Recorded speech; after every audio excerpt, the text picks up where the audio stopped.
Hey, what's going on, my friends, and welcome to my YouTube channel. My name is Victor, and today I'm going to share with you signs that you have been chosen to channel.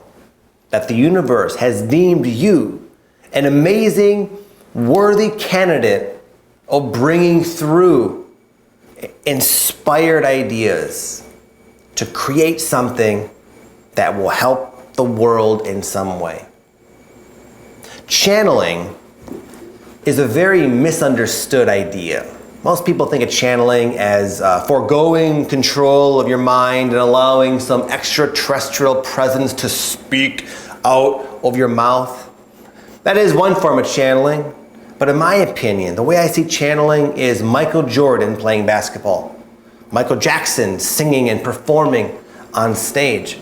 Somebody that truly is in the flow. Someone who is out of their own way enough that the power of their soul can sort of take over and do or create or say something. For the longest time, channeling was a very rare thing, but not anymore. Not with what's going on planet Earth.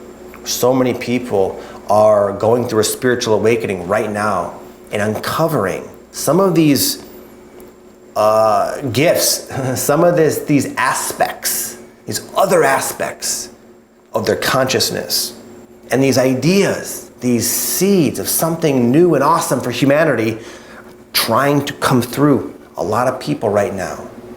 But as somebody is gearing up to channel, getting ready, preparing themselves to start being someone who is in partnership with the will of the whole, the will of the universe, you could say, a lot of times we go through kind of a messy transformation process.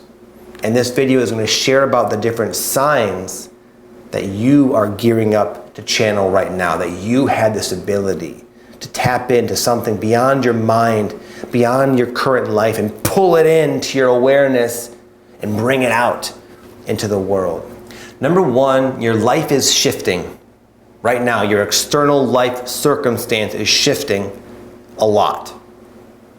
Things that would interfere with you doing the work you came to do are being brought to your awareness, and you're invited to let them go. Whether you like it or not, it's time. Life will sometimes start to organize itself to allow you to have more space and more time and more energy, so that you can, for one, receive these ideas that are there, they're floating around, they're waiting on you, but if you're so busy doing the things you think you need to do, we miss them. And maybe they've wedged their way into your mind enough, but there's just no time, there's no energy. Like, for example, for me, I'm writing a book right now, and I've been aware that a book wants to come through, you could say. But for a long time, I had yet to take that seriously enough and have kept myself too busy until recently. Kind of maybe one of the reasons I'm making this video, because I'm kind of going through this myself as well right now. And I'm finding my life is shifting around, demanding more time and more space, because the project, the channeling, the idea needs that. Needs the time and the enough time, enough space to really be able to come through at its full potential. And that's a positive thing. When you start to channel, when you start to live in harmony with life, basically, it's the same thing, then you will be protected, you will be abundant, you will be happy, you will be free, you will be healthy, you will have an amazing life reflecting all your highest preferences. But a lot of times we have to get out of our own way and let go of things that no longer serve us to make room for what's trying to come through. Sign number two, you've been doing a lot of healing, a lot of awareness of all the work you've yet to do. It can be a big pill to swallow when you start to wake up to even more dysfunction that you have, that you realize. You start realizing that, oh my goodness, I am just my own worst enemy. Or, oh my goodness, all the things I've been wanting in life and I've been waiting for, I've been blocking. I've been pushing them away. You start to wake up to the issues that are not yet resolved and confront some of the core reasonings behind that. For a lot of us, it's like what I call the illusion of unworthiness. There's a spiritual teacher, his name is Panache, and he says the core wound for all people is this moment, usually, almost always in very, very early childhood, when we conclude and decide that we're not enough. We must not be worthy of love and support. And then this little belief starts to form into our self-identity. And then from there we play out all these unconscious cycles in our life, only validating, only mirroring this core belief that we are not enough. But the problem with that is if you're going to be channeling, if you're going to be bringing through this higher dimensional information and energy into the world in some way, some of that core wound has got to go because it will distort, it will constrict that energy balance and that energy flow. So a lot of times this higher frequency energy is trying to come in, trying to come down, trying to come through, and what happens initially is it bumps in to these blockages and makes them kind of flare up in our face. So all of a sudden, you might have this kind of like this dance where on one level, you might resonate with what I'm saying. Maybe there's a book that wants to come through you, or an idea or a dream that you have, that you've entertained to some degree, that resonates, that lights you up, and you just feel like this is part of my path, this is who I am, this is part of my destiny. And depending on which moment we catch you, you could also be feeling utterly hopeless, completely engulfed in these unresolved issues blasting you in the freaking face. And you might see a video like this and think, I'm not ready to channel, bro.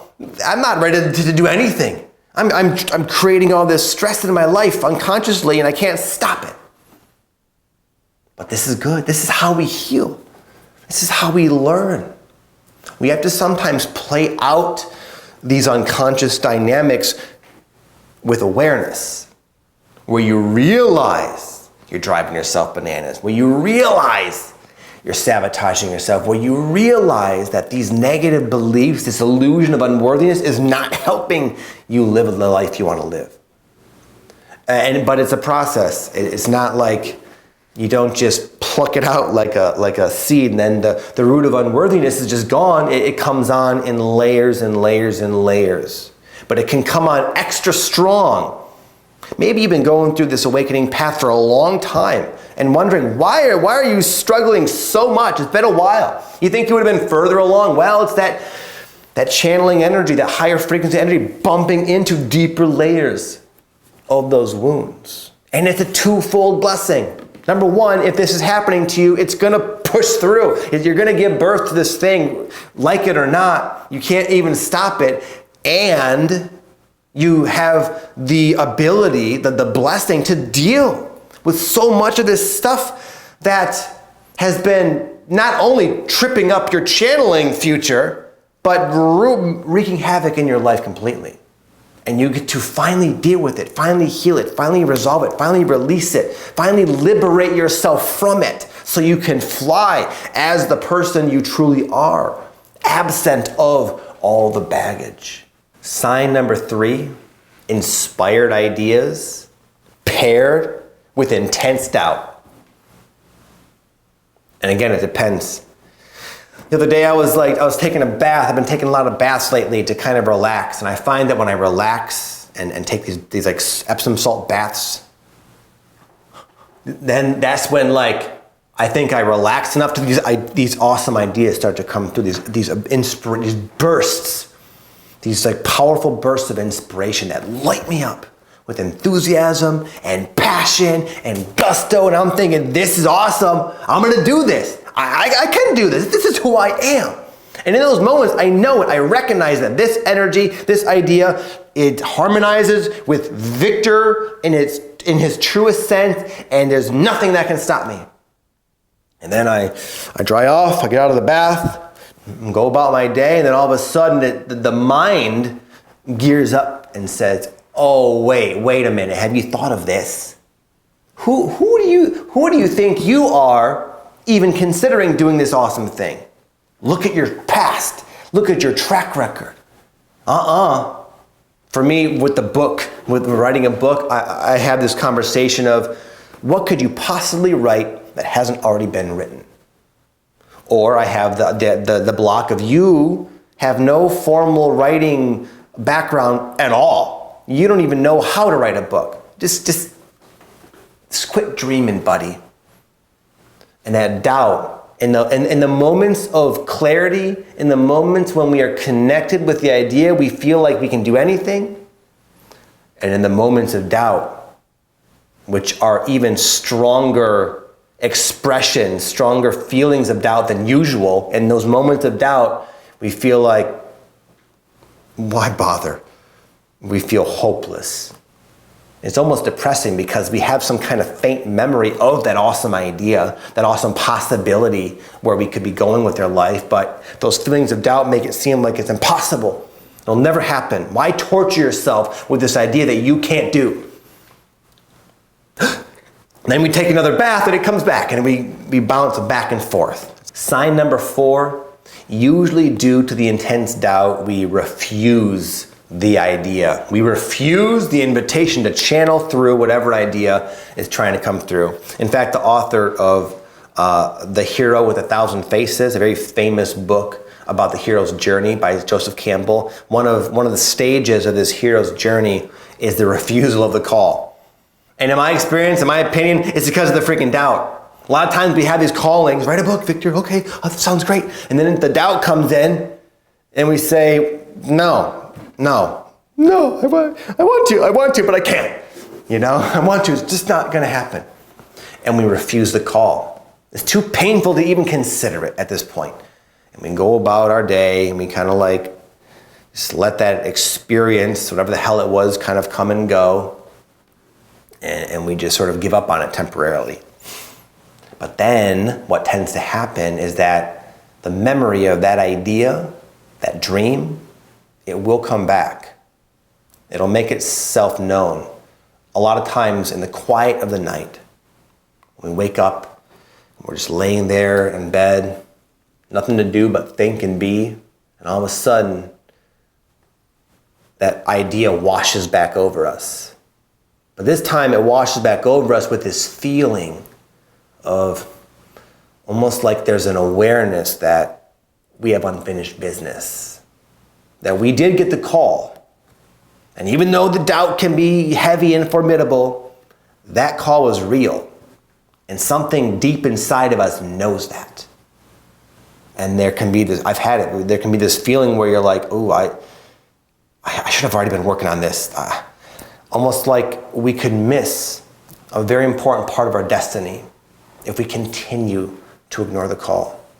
Don't worry if you've already refused the call, if you've let doubt get the best of you. I think the universe anticipates, honestly, our initial resistance. And that's why we are given multiple chances, multiple opportunities to align with this potential flow and timeline of our life and align with the power and the support of the universe and ride this wave, ride this energy into a new place of our life, a place of purpose, a place of meaning, a place of abundance, a place of health and happiness and the good life. Life, in my experience, always is wanting to support itself. And many times it supports itself through people like you. People like you that are receptive enough, they're clean enough of an antenna to even pick up on these different frequencies. And people who have overcome already enough and are strong enough, courageous enough, good enough now to make it happen. Hey, thank you for watching, my friends. Just so you know, that video was inspired by one of my blog articles. And these days I write a lot more blog posts about this exact same type of content than I do videos. So if you want more of this type of information and guidance, I'll leave a link down below. Feel free to check out my blog and website. If not, you like YouTube, that's cool too. I'll see you next time, my friend. Either way, much love.